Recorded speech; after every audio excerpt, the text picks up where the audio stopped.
and welcome back to Gun Channels. We're going to take another look at the channels, and this time we're going to take a look at how to browse the channels. So gunchannels.com is the name of the place. We picked that name because a bunch of us that created the thing were channels on YouTube, and we were predominantly gun related. We wanted to build something that was kind of intuitive and kind of explained what we were doing, and we probably picked one that's a little too common, but I've done that before. So that's why we call it Gun Channels. So when we built the place, we intended it to be focused on the channels, on the projects themselves that people are involved with. Maybe that's on an area of interest. Maybe it's a gun shop, maybe it's a group or an organization, maybe it's an activity, who knows, whatever it might be. It's just maybe it's your channel, your YouTube channel, your Facebook, your Instagram, and it's just a way to enhance and amplify what you're doing out there online. So once you've got the idea to make a channel, we built this social platform around it. You join the platform as a member, and then those members can join channels. So very much like Facebook or something, where you join as an individual and then you join groups and pages and other things that are designed to help organize individuals. So that's what Gun Channels is all about. Those channels can have their own pictures, those channels can have their own events, they can have their own video archives and everything else. So the channels can be useful for planning events. We've used them for that.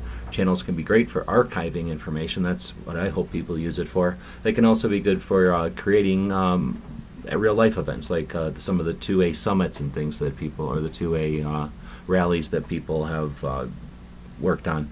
Channels work great for that.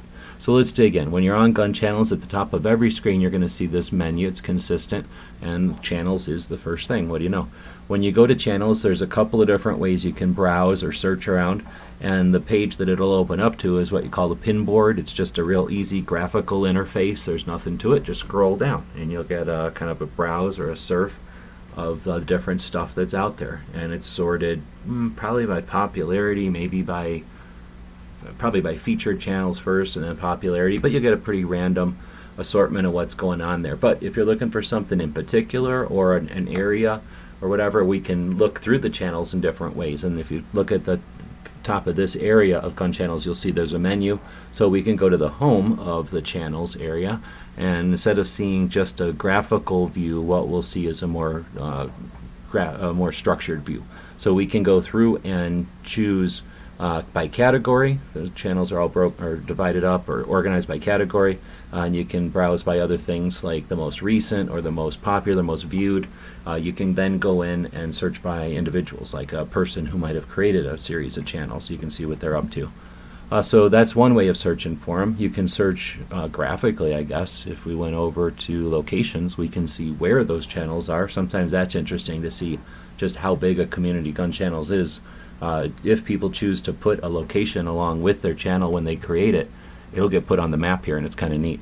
We saw the pin board. Well, we can also browse through channels, and that can be useful if you remember the name of it, but and you just want to quickly get to it. So when you go to browse, what you're going to get is an alphabetical listing of all of them, and then the numbers at the end. So if you know it was B something or C something, or you're looking for an AK-47 one, you might click on A for AK-47, or maybe K for Kalashnikov. But this way, if you have a general idea where you're headed, this will get you there a little bit quicker. You can also browse by either the channels that you've created, your channels.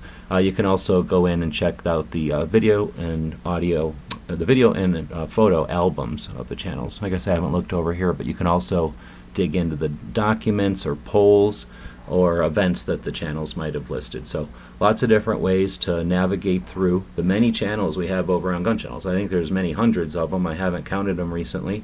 Every once in a while we'll comb through them just to make sure there's nothing weird or spam. And because of the way we have it set up with a system where the casual browser can't just create these things, you have to be a member to create a channel, we don't have any problems with spam. So we do appreciate the people that are using Gun Channels to amplify their projects, to help promote activities or shared areas of interest in the gun community, or just good old-fashioned Second Amendment activism. It's what Gun Channels is all about. It's what we're trying to foster in the community, and we really appreciate the people that have done it. It's 5,000 members strong. We're going into our 5th year. We invite you to check it out. We invite you to create a channel and enjoy Gun Channels. That's what it's all about. Thanks for watching.